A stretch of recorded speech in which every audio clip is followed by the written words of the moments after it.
So before we start, I just have to say one thing, and that is when I was asked, first of all, to do this, I, of course, was completely and utterly delighted and said yes without thinking. But I have had since then a litter of puppies. Now, they have promised to be quiet. This may or not happen. They're just in the box behind me. There's nothing I can do because we live in an open plan place and there's 11 of them. But fingers crossed. But they do say, don't they? Don't work with children or puppies or dogs or animals. Here we go. So, okay, we could talk about a myriad of different things in relation to an ecological kitchen, from plastic to water, from energy to soya. But for me, an ecological kitchen is about relationship and flow. So food is about relationship with soil, plants, animals, the landscape, seasons, and each other. And when we cook, we honor these connections, and then we're truly nourished. We throw away a staggering amount of food and call it waste, unwanted matter. But when we bin it, we're throwing away nutrients, soil, water, energy and time. And it certainly does not respect the myriad of relationships that bring food into our kitchen. And, you know, I'm not one for statistics, but 7 million tons from households is quite an alarming statistic a year to be throwing out. So a kitchen is about flow, and welcome to my kitchen. We're sitting in my kitchen at the moment. That constant rhythm of cooking, recycling, preserving and storing food. And I love it. And I want everyone else to love it and to enjoy it and see it not as many people that I work with a challenge, but it should be something that's easy, relaxed, fun, natural. So that's what I hope to bring.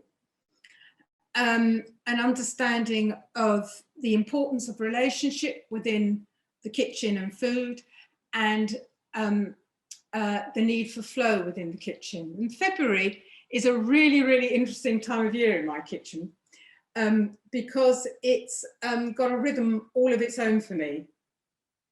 And it's the time of year I'm most grateful for my larder, which is actually full of last year's gatherings.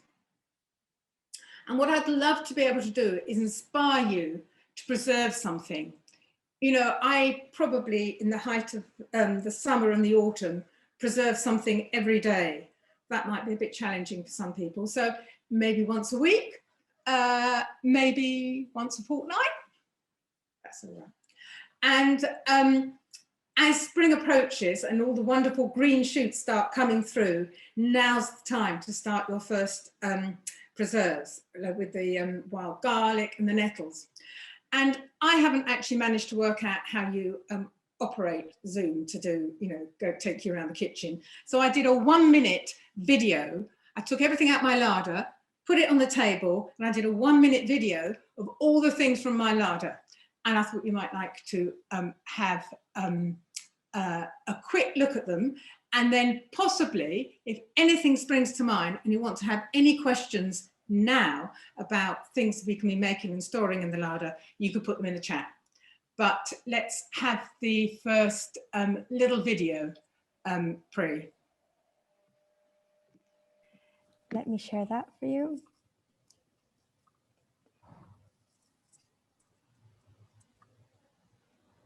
Let me know if the volume is okay. There's nothing on it. Just a picture, but it sort of works its way through the seasons.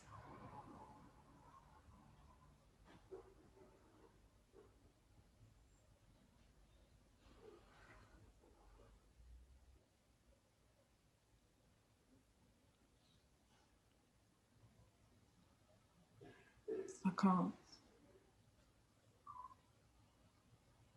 You probably need quite good eyesight to read these labels. I could try, but I don't think I'll pronounce them properly.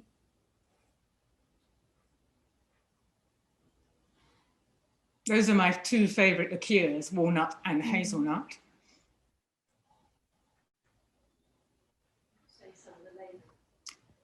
And I love the Yume plums. I really love the sauerkraut and the kimchi on there.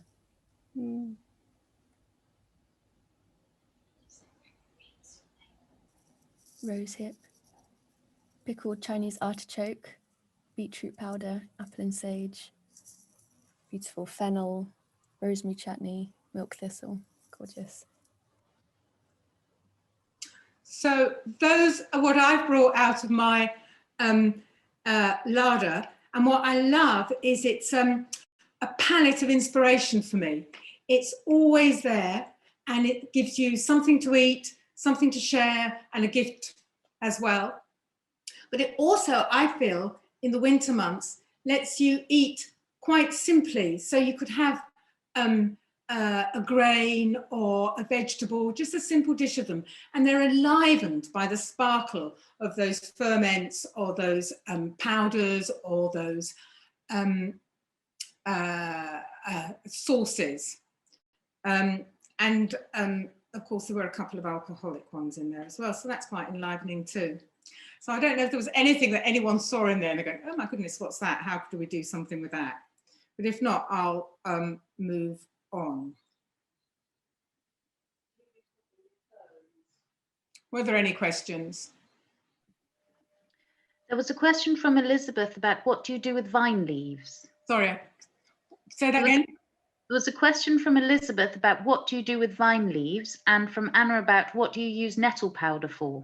Oh, good question. And what was in your summer tea? Oh my goodness, loads of questions.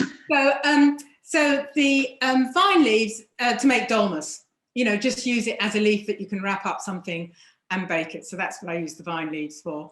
And the nettle powder is absolutely right up the top there as one of my favorite, because simple food can be made incredibly nutritious. So I used to use nettle powder in the bread when I made bread, and that increased the minerals in it. And that was, you know, when I had lots of kids around, and it increased the nutrient content of the bread. But it also makes a fantastic pasta. You can also put it in a smoothie if you make smoothies. You can just use it all the time. It's so mineral rich and it's growing on your doorstep. Was there any other questions? Should I look in the chat myself? What was in your summer tea? Oh, well, summer tea is very much about, I gather, wherever I go. So it has a fantastic memory for me when I make it of places I visited. So some of it came from a farm, some of it came from my neighbour next door, and a little bit came from me. And there's rose, lemon balm, lemon verbena, and something else, but I can't remember. There is another thing in it as well. But it's actually gathering all those herbs in the summer. And Daphne, there were just another couple of questions. How many hours a week do you spend preserving, and what do you do with milk thistle? I'll go backwards. Milk thistle is, you can make a tea and it supports the liver. And how many hours a week? Because I sort of move around it all the time. I have no idea. You know, I might start doing something and then go back out into the garden or something. I could not tell you the time I spend.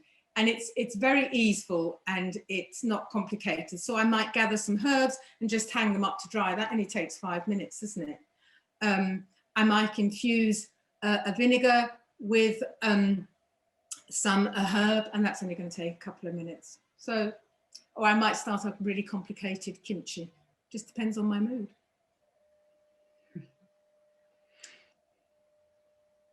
So shall I move on? I think those were all. Go for it. So I'm going to do two things. I'm going to show you a box of vegetables, which was came to me last week, and show you some of the food I made from it, and how to maximize the nutrition in any given food, and how to use every single part of it. So there's a tiny little video showing you the box of vegetables that I started with. So if you can play that second little video. A box of wonderful winter vegetables. They come from my local grower, Ashurst Organics, and it shows you the abundance of food that is still growing, even though the days are cold and dark. Here we have sprouts. I absolutely love sprouts. I'm going to turn these into a salad and a cooked dish as well. The leeks, we're going to turn the bottom half into a braised leek dish and the top half into a soup. This beautiful, beautiful white cabbage I will ferment. The kale, I'm going to turn half into kale crisps and the other half into dried kale to make a dried powder. The turnips, which I absolutely love these turnips, I'm going to turn into a kimchi. The cauliflower, I won't waste any of this cauliflower. The outside leaves I'm going to finely slice and turn into a relish, whereas the centre I will turn half into a soup and half I will roast. So nestled down here are the beautiful, beautiful carrots, and I love them because the soil is still clinging to them, which means we brought the inside we brought the outside, which I think is really good in the kitchen. Here I've got these beetroot, which I will turn into, I think, a fermented dish, a roast dish, and a salad. The celeriac I will bake with potatoes, and this cavolo I'm going to turn into part of a bean soup. And here we have the beautiful January King, which I am going to mix with the potatoes and a Collagen gratin. So I'm going to put this aside, I'm going to make this, and then I'm going to show you the dishes when they're finished.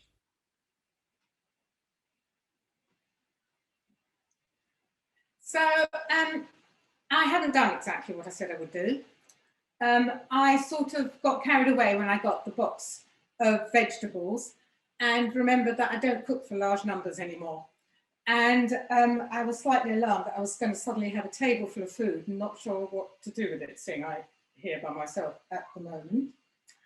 So I'll tell you what I did with some of it, and then I'll show you some of the other things. I did turn the tops of the leeks into a soup, and I did braise the leeks, the white parts, and I did make a Collagen gratin, and I turned the sprouts into a winter coleslaw, and the celeriac I tossed with chestnuts and roast.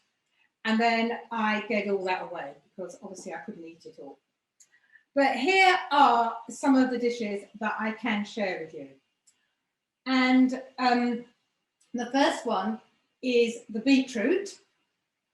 And the beetroot I scrubbed and then I peeled it quite thickly and I turned it into a probiotic drink called kvass, which is just about ready to drink now. It's had a 5 or 6 day ferment, and it has a light beetrooty taste, but it is a rich source of probiotics. I haven't actually tasted this yet, so we'll see what it tastes like. Oh, completely delicious, delicious, earthy, sparkly. So that was with the thick peelings. The next thing I did was make a salad just by roasting some little cubes of beetroot. But this is when the larder comes into its own, because I am going to put on top of that some wonderful, wonderful wild garlic pesto. So the fermented wild garlic are chopped with walnuts, and I'm going to put on top of that for an absolutely delicious, delicious salad. And then the third thing I did for my 3 beetroots is I made some beetroot soup, which is kind of obvious how you make beetroot soup. But I'm going to really, really enliven it by putting on top a good spoonful of turmeric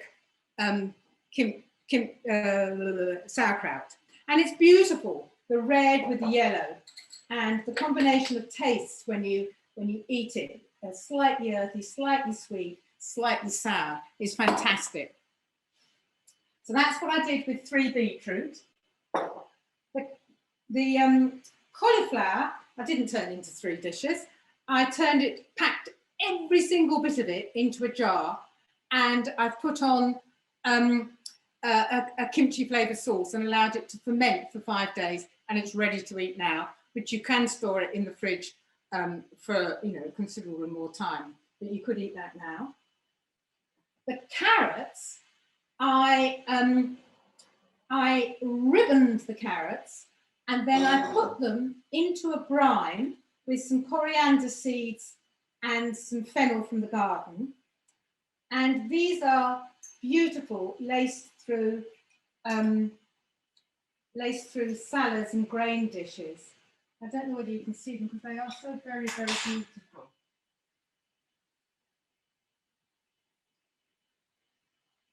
They're really lovely. And they add a lovely sharpness to a salad. And they're so simple to do. With the trimmings, because there's a lot of trimmings when you make ribbons, I made these dog biscuits. So these are carrot dog biscuits, and there were a lot more, but my dog is quite deserving at the moment, so has eaten them. So that's all the trimmings from the carrots went into that. And then the other half of the carrots I grated and turned into a carrot cake. And I'm only so sorry that we're not together and you can have a slice, but it's laced through with dried mulberries.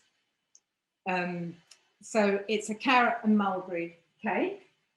The kale was true to myself. I did make kale crisps, which are obviously quite simple to make. And I then made a kale powder with some really dried kale. And again, it's what you can keep adding something like this to increase the nutrition. The turnips, I better just remove the cake from there. The turnips, I did another form of kimchi, which is fermenting away here, and hopefully it won't spill when I show you. So it is fine slices of turnip, which I have layered up with the kimchi flavours of ginger, garlic and chilli.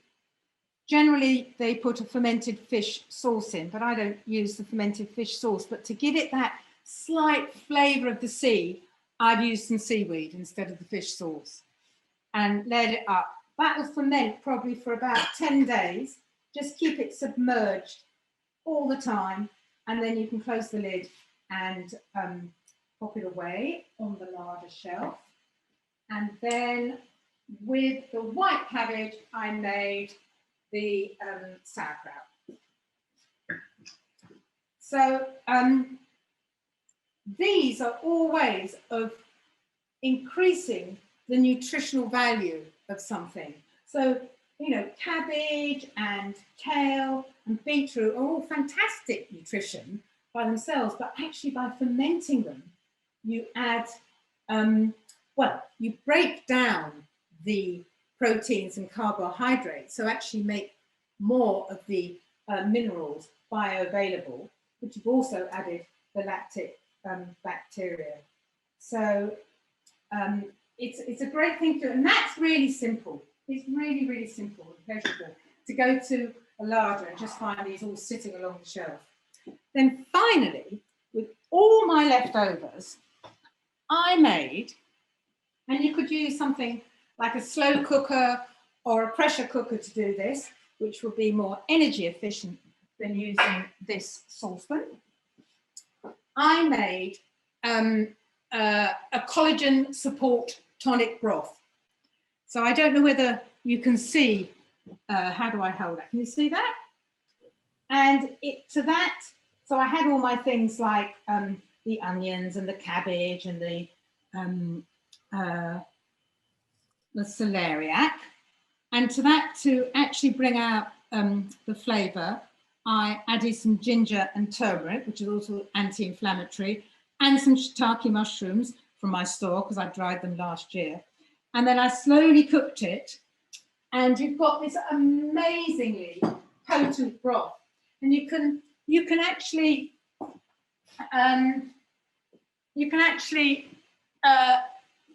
freeze it in little ice cubes, and then take one out and add it, or just have a really good tonic drink. So it's a beautiful colour, and it makes a fantastic miso drink, which I would say was a really good pick-me-up. But it's a potent broth to support bones and collagen.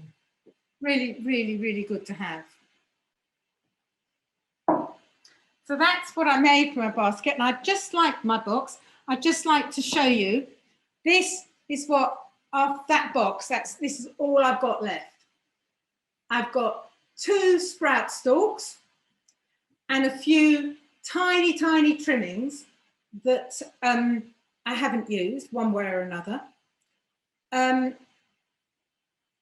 Of course, my worms will be very pleased because I do have to feed the worms as well, and that isn't much of an offering to them. My microorganisms in my bokashi bin will get all that though, but that isn't much left, is it, after all the cooking? So I don't know if there's any questions or if I just move on. We have a few questions. Mm-hmm. There was quite an interest in the drink, which was pronounced kvass. Was it the beetroot drink? Yeah, kvass. Kvass. Yeah. Someone wanted to know, how do you make that? How do you make it? Yeah. Yeah. So put your peelings, and as I say, thick peelings, so that you've got a bit of beetroot as well as the peeling, the skin, into a wide-necked jar, and then you cover it with a brine. And the best brine solution is 1 litre water and 2 tablespoons of salt. So make your brine and cover it, and it'll ferment in 2 or 3 days. But if you wanted to encourage the fermentation quicker than that, you could also add some sauerkraut juice or some whey. That'll make it quicker. In fact, lots of recipes use whey, but I didn't. Oh, yummy. Thank you. And the other question, here. Have you a recommended source of the jars for your wonderful creations? Do I recommend any jars? Yeah. Well, I use Kilner jars mostly. I do use Kilner jars. And where And do I you like get the them from, glass Daphne? one, just so I can see what's happening. It's just a question about where you get them from as well. Oh, where do I get them from? I don't know, Jars or Us or somewhere. I don't know, actually. I've got someone who gets all my jars for me. I don't know. But there is something called Jars or Bottles for Us or something. They have loads. There's loads online. Yeah, I've even heard of recycling schemes, or I don't remember if it was community sharing of jars or recycling, which can help with that. The only thing is, and when I make all the tonics and syrups and I store dried things, the jar, I use endless recycled jars, but actually the Kilner jars are the best ones to make a ferment, because you want to be able to put a weight on top and press it down, and many of the recycled jars just don't give enough volume and exposure at the top. So I have always used quinoa jars for these. Lovely, really good to know. Then we have another question. How do you dry the kale and the nettles? Well, this year's been fantastic. So I've been able to dry things on racks by my windows. It's been so warm. So I also have a friend that's got a solar powered dryer. And then you could also use a dehydrator. So they would all be more economical than an oven, but you could dry in the oven as well. So I have got a dehydrator, but I actually haven't used it very much at all this year. Great, thank you. I believe those were all of the questions, unless any one of you has a pressing question you'd like to ask. Just raise your hand up, I'll have a little look, but I think there was a question about the cauliflower leaves. Bob did respond, but we just wondered how you use your cauliflower leaves. So can you eat the outer trimmings? Yeah. So with this, I very finely shredded the cauliflower outer leaves and added them to the cauliflower before I put the kimchi spices over them to ferment. Yeah, I used it. Adds a nice crunch. Well, it's all nice crunch actually. I have a question. Oh, great, go ahead.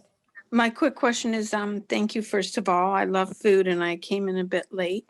Do you have a website or a chat or blog or something I can refer to? That's a thought. I do have a website. Oh, how exciting. Just because I'm going to come back to it and I'm not fermenting enough and I never waste food. But yeah, anyway, I'd love to catch up and read what you do. Lovely. We'll put it in the chat. Perfect. And the other question was, did you say that there's collagen in that broth you made without there being meat in it? Or I heard you wrong? Well, very well observed. I called it a collagen broth because I'm providing the nutrients that enable collagen to be made by the body. So you could actually have a bone broth, which would be bringing collagen into your broth, or you can be really high in the important proteins that are essential to make collagen. So that is full of all the nutrients that are necessary for the body to make collagen. Oh, got it. So you're not creating it, you're giving broth that will help the body make more collagen. Nice. Yes. That's good for vegetarians because I've always wondered about that. Yes. Thank you. Thank you, okay. Petra. So I was going to look, so that's how we can use vegetables, and it's easy just to sort of constantly mix and match with vegetables. One of the interesting things for me, when I did a big project a little while ago on how to make sure that you eat well on a budget and that you don't waste food. And nearly everyone was saying the most important thing to do was to write shopping lists and make a menu for the week. And I just instinctively feel that's a bit odd because I actually think you have a meal at the beginning of the week and then if anything's left over, you're constantly turning it into something else.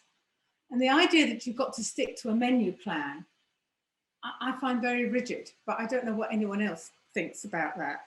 I've just not something I could do. In fact, even when I'm cooking for big events, the menu evolves. I don't generally do exactly what I was meant to do because that's the nature of a kitchen to me. But I'm not a menu planner. Anyway, I was going to also look at pulses because I think pulses are fantastic. They're an excellent source of protein and they have loads of essential minerals as well as phytonutrients, and they are as good for the soil as they are for us. So they have bacteria in their roots which fix nitrogen. So this reduces the need for fertilizers and reduces the risk of soil and water pollution. And they help build resilience to climate change. So overall, I think pulses are just a fantastic little package. And so I was going to show you just a tiny video that I've made around pulses, because I work with an awful lot of people that find them hard to digest. And there are certain things you can do that make them more digestible.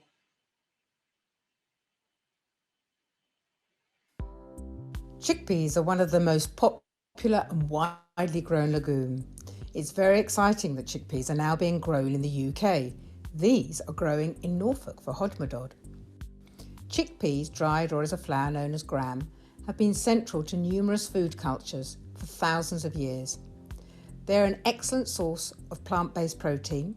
They're also a good source of vitamins and minerals, including folate, iron and zinc. Cooking dried chickpeas from scratch is by far the most inexpensive and tasty way to enjoy them. Like all pulses, they need soaking before use.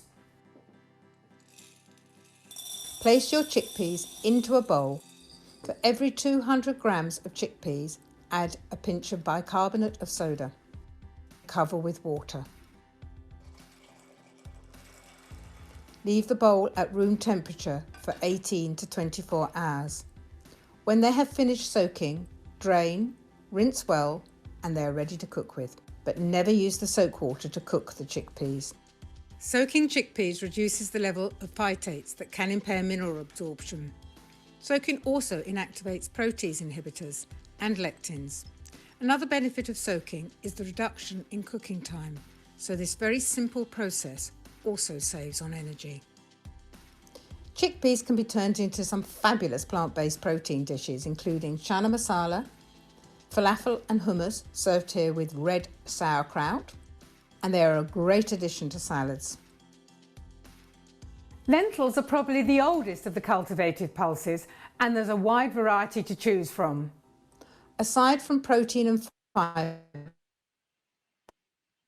essential mineral that ensures we remain energized and alert.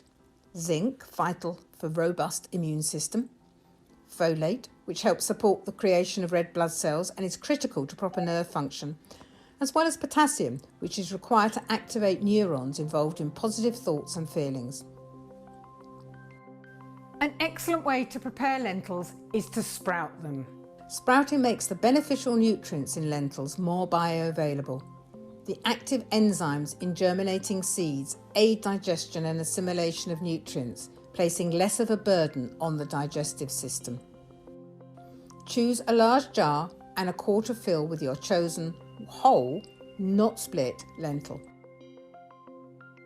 Cover with filtered water and fasten with a mesh lid, or use a piece of net and fix it with a band. Soak overnight. The next morning, pour off the soak water and rinse well.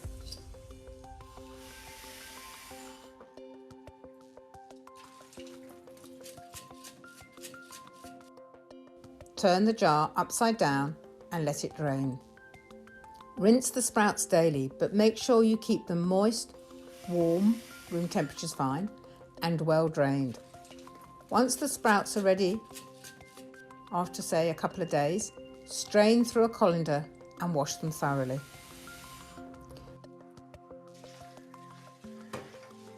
Add sprouted lentils to salads where they add a refreshing crunch. Split lentils are okay to cook without soaking, making them quick and easy to turn into a soup or dal. Haricot beans are small, creamy white, dense beans with a mild flavour. They're packed with fibre, protein and minerals, including magnesium, calcium, iron and zinc. They're a good source of polyphenol antioxidants. Prepare dried haricot beans by covering well with water and leaving to soak for between 12 to 18 hours. After soaking, strain the beans and rinse very well with cold water. Soaking and rinsing makes beans easier to digest. If the oligosaccharides in any type of bean causes you discomfort, add a strip of kombu to the beans as you cook them, as this further helps break down gas-producing compounds. Kombu is a sea vegetable which contains an enzyme that breaks down oligosaccharides in beans. Haricot beans are used to make the classic Italian pasta and bean soup, as well as French cassoulet, although my version is meat-free with a crispy potato top, and haricot mash, which is delicious with roasted vegetables. If you want any of these recipes, you'll find them on the Green Cuisine Trust website. Dried peas are produced by harvesting and drying peas from mature pods. They are a good source of protein and contain many of the B vitamins, including vitamin B1, vitamin B5 and folate. Historically, all peas were grown to be dried, stored and eaten at a later date, and were a British staple through to the middle of the 20th century. Perhaps the best known variety is the marrowfat pea, which when soaked overnight, then simmered until tender, is transformed into the classic mushy pea. Thanks to hodmedod's, many varieties well known in the British culinary past have made a comeback, including black badger carlin, red fox carlin, yellow and blue peas.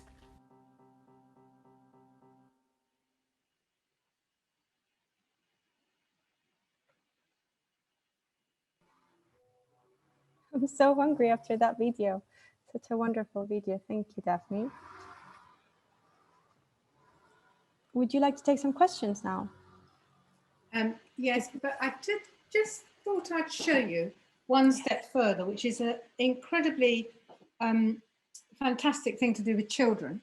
And that is anything you've sprouted, growing it on as a sprout green, sprout green. And these, because I did too many lentils, are lentil shoots. So it's fun to watch those grow, and especially at this time of year, it's lovely to have all those green things growing on your windowsill, just to snip them. And I would like to say two things about looking at, especially the ferments and the pulses, that both of them support diversity and health of the gut bacteria. And as we all know, the seat of our health is in our gut. So those two groups of foods I think are really important.